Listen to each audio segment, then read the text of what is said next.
FBI officers ये देखकर परेशान थे कि जिस जेल में किसी कैदी को खुला भी छोड़ दिया जाए वो फिर भी भाग नहीं सकता, वहां अथॉरिटीज की नाक के नीचे से 3 प्रिजनर्स आखिर कैसे भाग निकले।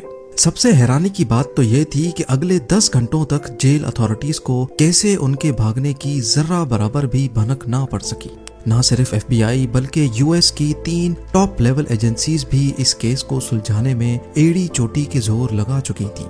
हम बात कर रहे हैं एक ऐसे जेल ब्रेक की जो पिछले 60 सालों से सिर्फ उलझा हुआ ही नहीं बल्कि दुनिया के लिए अब एक मिस्ट्री भी बन चुका है। जेम टीवी की वीडियोस में एक बार फिर से खुशामदीद। नाजरीन, पैसिफिक ओशन में मौजूद ये छोटा आइलैंड है तो सिर्फ 22 एकड़ पर फैला हुआ, लेकिन यहाँ दुनिया के खतरनाक मुजरिमों को रखा जाता था।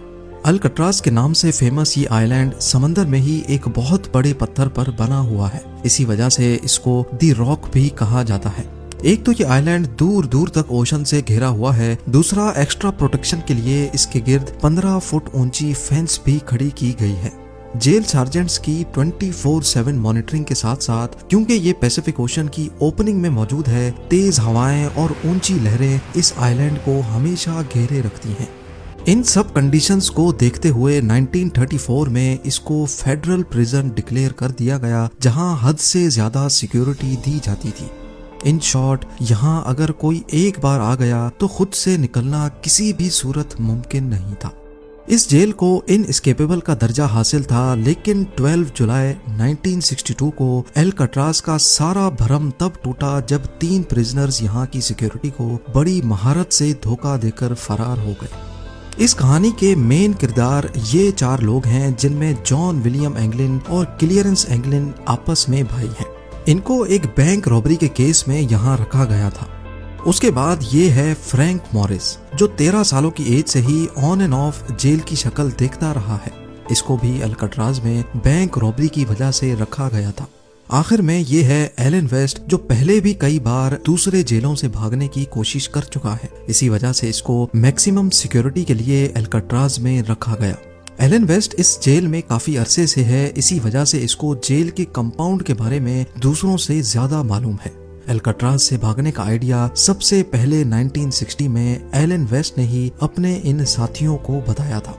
एलन ने जेल के ब्लॉक बी में एक लूप होल तलाश किया था, जहां से उनका भागना शायद किसी हद तक मुमकिन था।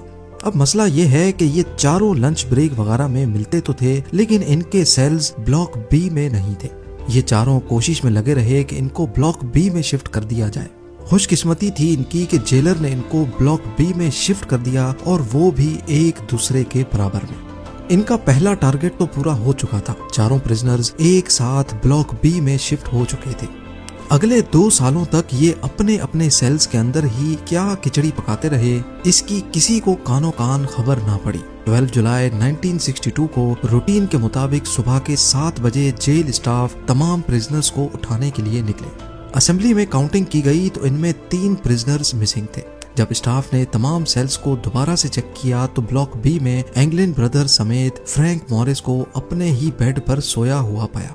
उनको ये बात बिल्कुल भी नॉर्मल नहीं लगी और उन्होंने सेल के अंदर जाकर उनको उठाने की कोशिश की।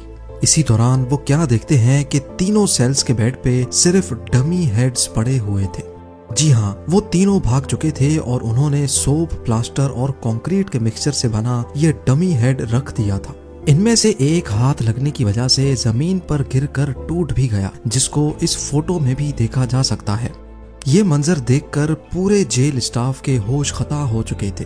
उन्होंने ये समझकर कि प्रिजनर्स आइलैंड से बाहर तो जा नहीं सकते, पूरे आइलैंड की छानबीन शुरू कर दी, लेकिन कहीं भी उनका नामो निशान ना मिल सका। सबको एक ही चीज सताए जा रही थी कि इतनी हाई सिक्योरिटी में एक भी नहीं 3 प्रिजनर्स भागे तो भागे कैसे। याद रहे कि इन भागने वालों में एलन वेस्ट नहीं था, जिसका असल में ये सारा प्लान था। इन्वेस्टिगेशन टीम बुलवाई गई और एफबीआई को भी रिपोर्ट किया गया। ये देखा गया कि तीनों अपने सेल की दीवार में लगे छोटे वेंट को तोड़कर बाहर निकले हैं। हैरानगी तो तब हुई जब दीवार की परली साइड पर 3 नहीं बल्कि 4 सेल्स के वेंट डैमेज थे। जी हाँ, ये चौथा वेंट एलन वेस्ट के सेल का था, जो किसी वजह से अपने वेंट से बाहर निकलने में नाकाम रहा था। एलन वेस्ट को अब अच्छी तरह मालूम पड़ चुका था कि उसके बचने का कोई चांस नहीं है। लिहाजा उसने इसी बात में अपनी भलाई मानी कि इन्वेस्टिगेटर्स को सारा प्लान बता देना चाहिए। यहीं एलन ने एतराफ़ किया था कि सारा प्लान असल में उसी का था। उन्होंने ये डमी हेड्स बनाए थे और इसमें लगे बाल उन्होंने जेल के अंदर हेयर कट के दौरान ही चुराए थे। चारों सेल्स की बैक वॉल पे एक छोटा वेंट था जिसकी साइज 5 बाय 9.5 इंच थी। एलन को इन सेल्स का लूप होल मालूम था क्योंकि वो जेल की मेंटेनेंस में भी काम कर चुका था। उसको मालूम था कि इसकी दीवारें सिर्फ 6 इंच मोटी हैं और वेंट के सुराख को आसानी से बड़ा किया जा सकता है। 6 महीनों से चारों प्रिजनर्स मौका ढूंढकर इस वेंट के गिर्द सुराख करते थे। वो किचन से चुराए हुए चमचों की मदद से ये काम करते थे, जबकि आखिर में इन्होंने जेल के वैक्यूम क्लीनर की मोटर से एक ड्रिल मशीन भी बनाई थी। वो इस खुदाई को सीक्रेट रखने के लिए इसके आगे अपने म्यूजिकल इंस्ट्रूमेंट या फिर कोई सामान रख देते थे। ये सारा काम खास तौर पर म्यूजिकल आवर के दौरान किया जाता था, जब जेल ब्लॉक में काफी शोर शराबा होता है।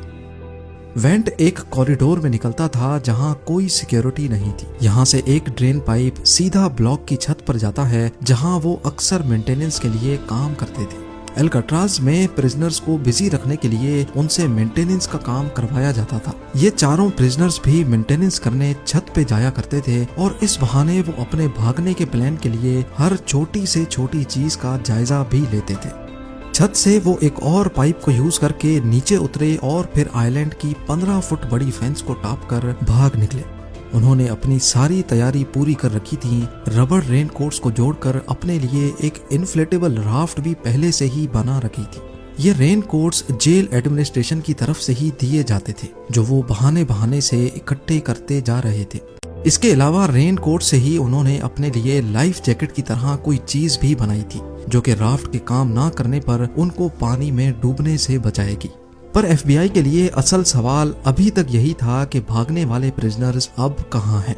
उनके चौथे साथी एलन वेस्ट ने बताया कि प्लान के हिसाब से इनको सबसे पहले एल्काट्राज के नॉर्थ में एंजल आइलैंड से गुजरकर मेन लैंड में उतरना था, जहां सिक्योरिटी ना होने के बराबर होती है।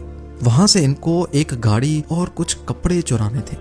एल्काट्राज के गिर्द सारे मेन लैंड्स पर छानबीन की गई, लेकिन कहीं से भी चोरी या रॉबरी की कोई रिपोर्ट नहीं मिली। इम्पॉसिबल सिक्योरिटी को चकमा देकर भागने वाले प्रिजनर्स को समंदर निकल गया, या फिर एलन वेस्ट की कहानी भी एफबीआई को चकमा देने के लिए बनाई गई थी। उन तीनों का कहीं कोई नामो निशान नहीं मिल रहा था।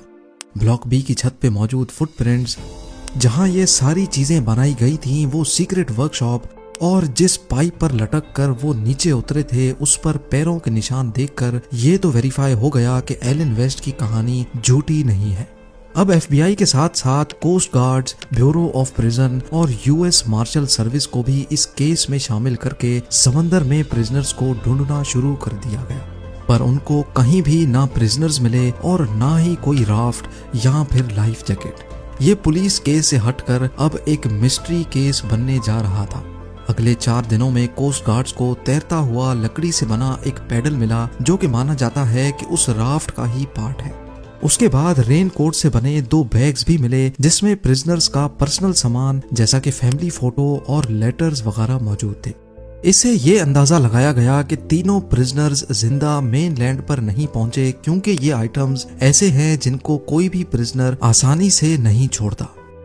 कोई भी डेड बॉडी 2 दिनों के बाद पानी के सरफेस पे फ्लोट करने लगती है, लेकिन अगले कई महीनों तक इन्वेस्टिगेशन टीम को ना कोई बॉडी मिली, ना कोई बॉडी पार्ट।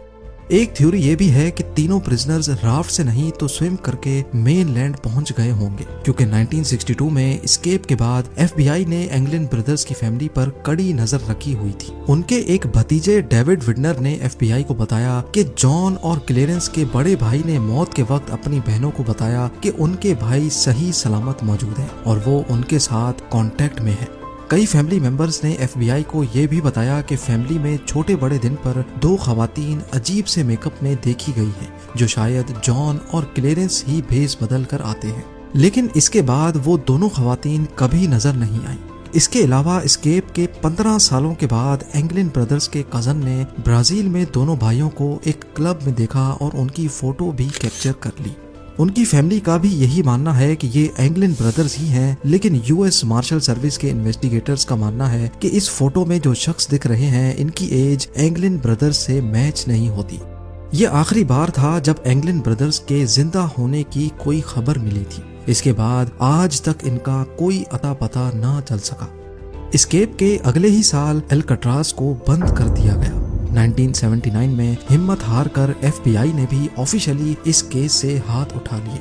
अब सिर्फ यूएस मार्शल सर्विस है जहां ये केस अभी तक खुला हुआ है, और ये तब तक खुला रहेगा जब तक या तो प्रिजनर्स पकड़े नहीं जाते, उनकी डेड बॉडी नहीं मिलती, या फिर उनकी एज 99 नहीं हो जाती। अल्काट्राज आइलैंड को आज एक नेशनल पार्क में बदल दिया गया है, जहां टूरिस्ट ब्लॉक बी की उन्हीं सलाखों को देख सकते हैं जहां 60 साल पहले एंगलिन ब्रदर्स, फ्रैंक मॉरिस और उनके साथी एलन वेस्ट कैद हुआ करते थे।